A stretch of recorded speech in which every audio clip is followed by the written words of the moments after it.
नमस्कार बच्चों, साधना चैनल में आप सबका स्वागत है।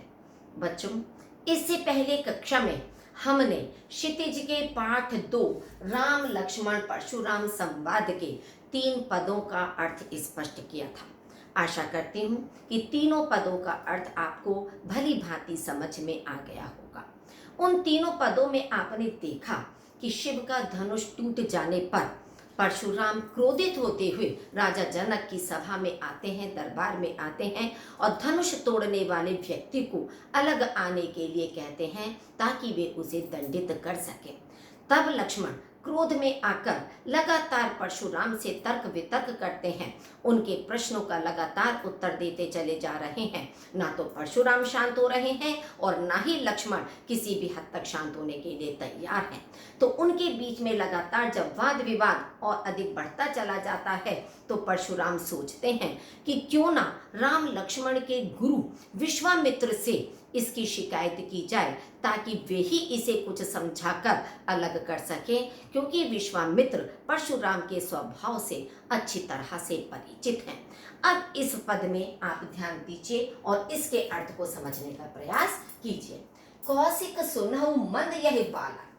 परशुराम विश्वामित्र से लक्ष्मण की शिकायत करते हुए कहते हैं कि हे विश्वामित्र, कौशिक कहते हैं विश्वामित्र को कि हे विश्वामित्र सुनो, यह बालक मंद बुद्धि वाला यानी कि मूर्ख है, कुटिल है। यह काल के वशीभूत होकर अपने कुल का विनाश करने में लगा हुआ है।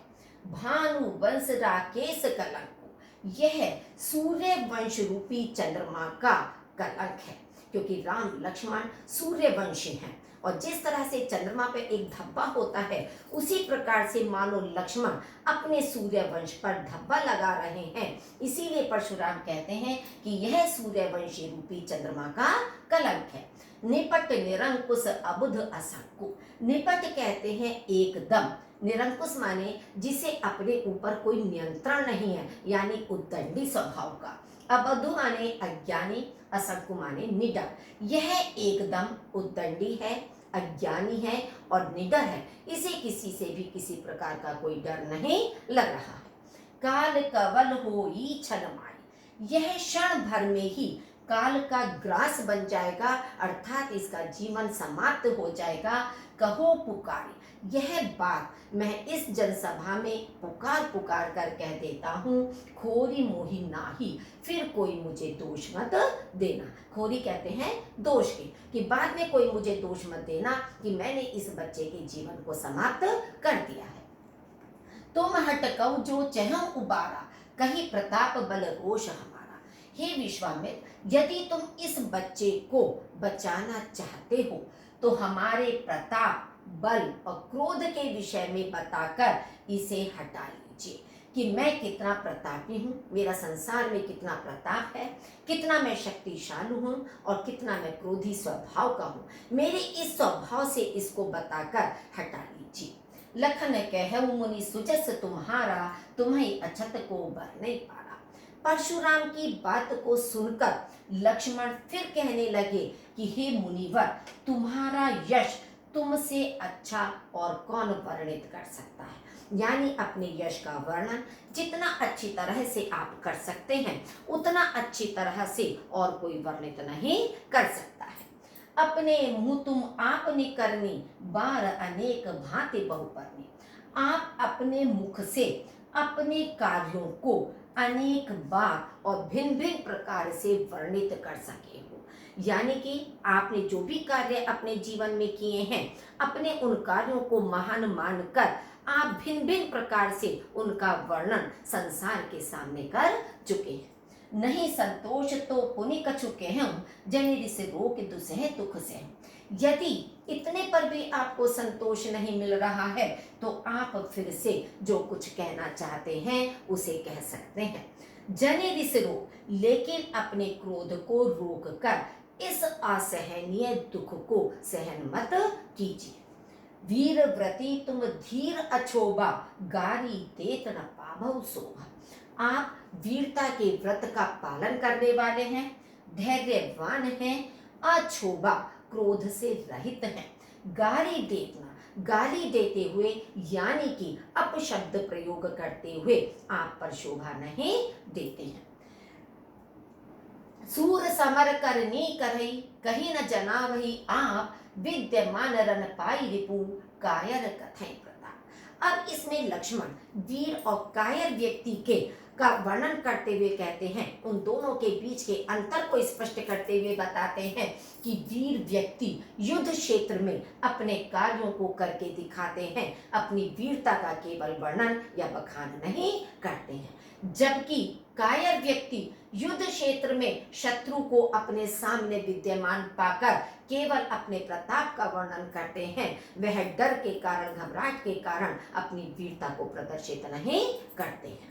तुम तो काल हाक जनु लावा बार बार मोहि लागी बुलावा। लक्ष्मण फिर परशुराम पर व्यंग करते हुए कहते हैं कि ऐसा लगता है कि मानो आप काल को यानी मृत्यु को पुकार पुकार कर बार बार मेरे लिए बुला रहे हैं, कि बार बार आप जो मुझे मारने की बात कह रहे हैं उसको देखकर, उसको सुनकर ऐसा लगता है कि मानो आप जबरदस्ती मेरे लिए मृत्यु को बुला रहे हैं।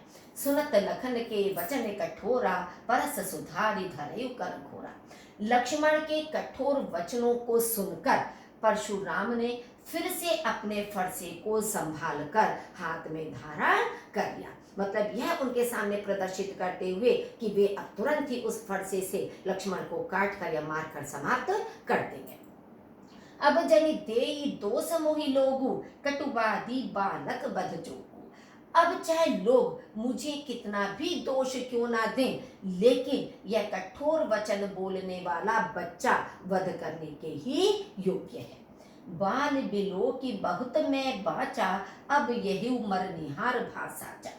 मैं बच्चा समझकर, बिलो की माने देखकर, बाल माने बच्चा, बच्चा समझकर, बच्चा देखकर बार बार मैं इसको बचा रहा हूँ या इसको मार नहीं रहा हूँ, लेकिन अब साचा, साचा माने वास्तव में, सच्चाई में यह मरने ही वाला है या यह मरने के ही योग्य है। कौशिक कहा क्षमे अपराधु बाल दोष गुण गणई न साधु। विश्वामित्र ने देखा कि विवाद बहुत अधिक बढ़ता चला जा रहा है, परशुराम बहुत अधिक क्रोधी होते चले जा रहे हैं, तो विश्वामित्र कहने लगे कि हे मुनिवर, हे परशुराम, साधु माने सज्जन लोग बच्चों के दोष और गुणों पर ध्यान नहीं देते हैं, उसको महत्व नहीं देते हैं, इसलिए आप इस बच्चे के यानी लक्ष्मण के अपराधों को क्षमा कर दीजिए। खर कुठार में अकरुण को ही आगे अपराधी गुरुद्रोही।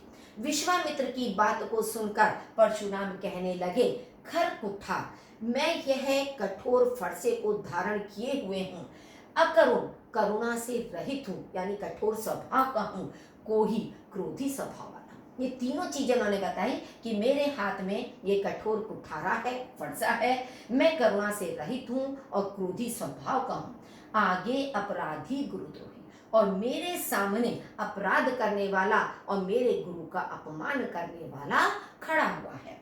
उतर देत छोड़ो बिनु मारे केवल कौशिक सील तुम्हारे।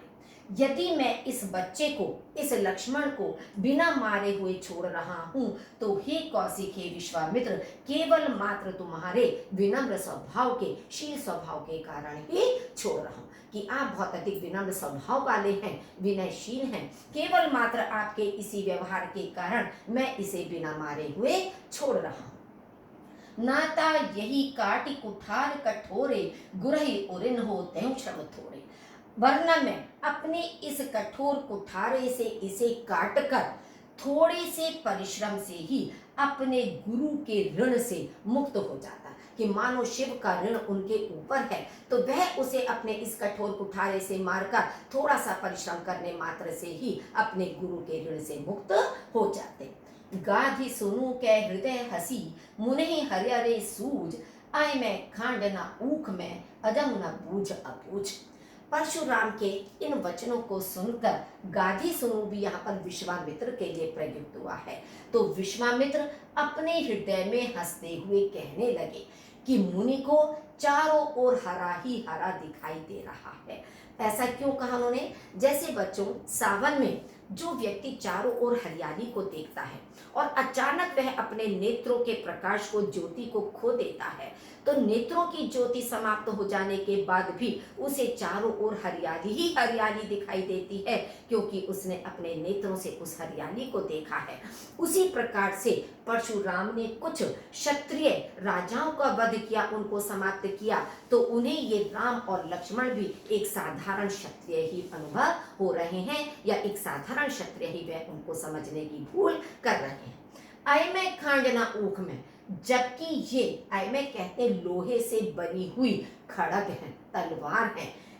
ना ऊख में खांड, गन्ने के रस से बनी हुई खांड नहीं है कि जिसे मुंह में रखा जाए और तुरंत ही वह घुल जाए। तो यहाँ पर जो परशुराम है, राम लक्ष्मण को लोहे से बनी हुई खड्ग या तलवार ना समझकर, गन्ने के रस से बनी हुई खांड समझकर अज्ञानी बने हुए हैं। कहे लखन मुनि सील तुम्हारा, को नहीं जान विदित संसारा। इसमें फिर लक्ष्मण परशुराम को उत्तर देते हुए, उन पे व्यंग करते हुए कहते हैं कि हे मुनिवर, तुम्हारे शील स्वभाव को इस संसार में कौन नहीं जानता, अर्थात संसार का हर व्यक्ति आपके स्वभाव से अच्छी तरह से परिचित है। माता पिता ही उरिन भय नीके, गुर रिनु रहा सोच बड़ चीके। आप अपने माता पिता के ऋण से तो मुक्त हो चुके हैं, लेकिन गुरु का ऋण आपके ऊपर शेष है, जिसकी चिंता आपके मन में बनी हुई है कि मैं गुरु का ऋण किस प्रकार से उतारूं, ऐसा आप चिंतित बने हुए हैं। सो जनु हमरे ही माथे काढ़ा, दिन चली गए ब्याज बड़ बाढ़ा। इसलिए ऐसा लगता है कि मानो गुरु का ऋण आपने हमारे माथे पर ही लिख दिया है। अब उस ऋण को लिखे हुए बहुत दिन हो चुके हैं, उसका ब्याज भी बहुत अधिक बढ़ चुका है। अब आने व्यवहारिया बोली, तुरंत देव मैं थैली खोली। अब आप व्यवहारिया कहते हैं हिसाब किताब लगाने वाले किसी व्यक्ति को बुलवा लीजिए, ताकि वह हिसाब किताब लगाकर बता सके कि कितना ऋण मेरे ऊपर शेष है, ताकि मैं तुरंत अपनी थैली खोलकर उसको चुकता कर सकूं, उस ऋण से मुक्त हो सकूं। सुनी कटु वचन कुठार सुधारा, हाय हाय सब सभा पुकारा। लक्ष्मण के ऐसे कठोर वचनों को सुनकर फिर से परशुराम ने अपने कुठारे को संभाल लिया। हाय हाय सब सभा पुकारा। उस समय उस जनक की सभा में उपस्थित सभी लोग, सभी राजा हाय हाय करने लगे, या उस सभा में हाहाकार चारों ओर मच गया। भृगुवर परस देखावहु मोही, विप्र विचारे बचोन नृपद्रोही। लक्ष्मण कहते हैं कि भृगु वंश के श्रेष्ठ आपके हाथ में फरसे को देखकर मैं आपको ब्राह्मण समझकर बार बार छोड़ रहा हूँ, बचा रहा हूँ, जबकि आप राजाओं के शत्रु हैं। आप इसको स्टार्टिंग में भी ले सकते हो कि हे राजाओं के शत्रु परशुराम, मैं बार बार भृगुवंश के श्रेष्ठ आपके हाथ में फरसे को देखकर और ब्राह्मण समझकर आपको छोड़ रहा हूँ, या आप पर मैं कोई भी प्रहार नहीं कर रहा हूँ। मिले न कभू सुभट रन गाढ़े, द्विज देवता घरई के बाढ़। लगता है कि आपको युद्ध में कभी भी अच्छे योद्धा नहीं मिले हैं, कि अच्छे योद्धा कभी आपको युद्ध क्षेत्र में मिलते, उनका सामना आपको करना पड़ता, तब आपको समझ में आता कि योद्धा किस प्रकार के होते हैं। द्विज देवता घरई के बाढ़ते, ब्राह्मण देव आप अपने घर में ही श्रेष्ठ हैं। अनुचित कही सब लोग पुकारे, रघुपति से नहीं लखन नेवारे। अब उस सभा में उपस्थित सभी लोग कहने लगे कि लक्ष्मण अनुचित कह रहे हैं, उन्हें इस तरह की भाषा का, इस तरह के शब्दों का प्रयोग नहीं करना चाहिए। रघुपति सहने लखन निवारे। राम ने भी जब देखा कि विवाद बहुत अधिक बढ़ता चला जा रहा है, कोई भी शांत नहीं हो रहा है, तब उन्होंने अपने नेत्रों के इशारे से लक्ष्मण को रोक दिया। लखन उतर आहुति सरेस, भृगुबर कोप क्रसान, बढ़त देख जल सम वचन, बोले रघुकुल भान। भृगुकुल कूप क्रसान, भृगुबर कहते हैं कि भृगु में श्रेष्ठ, भृगु ऋषि के श्रेष्ठ कुल के कोप क्रसान यानी परशुराम की क्रोध रूपी अग्नि में, क्रसानु कहते हैं अग्नि को, कोप माने क्रोध, परशुराम की क्रोध रूपी अग्नि में लक्ष्मण के उत्तर आहुति के समान थे, अर्थात जैसे आहुति किसी हवन में डाली जाती है तो उसका और अधिक तेज हो जाती है अग्नि, उसी प्रकार से लक्ष्मण के उत्तर परशुराम की क्रोधाग्नि को और अधिक तेज भड़का रहे थे। बढ़त देख जल सम वचन बोले रघुकुल भानु। उनकी क्रोधाग्नि को बढ़ता हुआ देखकर रघुकुल के सूर्य यानी राम उस जल के समान शीतल वाणी में बोले या शीतल वाणी में कहने लगे। बच्चों, इन तीनों पदों का अर्थ भी भली भांति आपको स्पष्ट हो गया होगा। यदि फिर भी अगर आपको किसी पंक्ति में, किसी पद में कोई समस्या आती है तो आप मुझसे संपर्क कर सकते हैं, फोन के द्वारा भी मुझसे पूछ सकते हैं या फिर कमेंट बॉक्स में भी अपनी समस्याओं को लिख सकते हैं।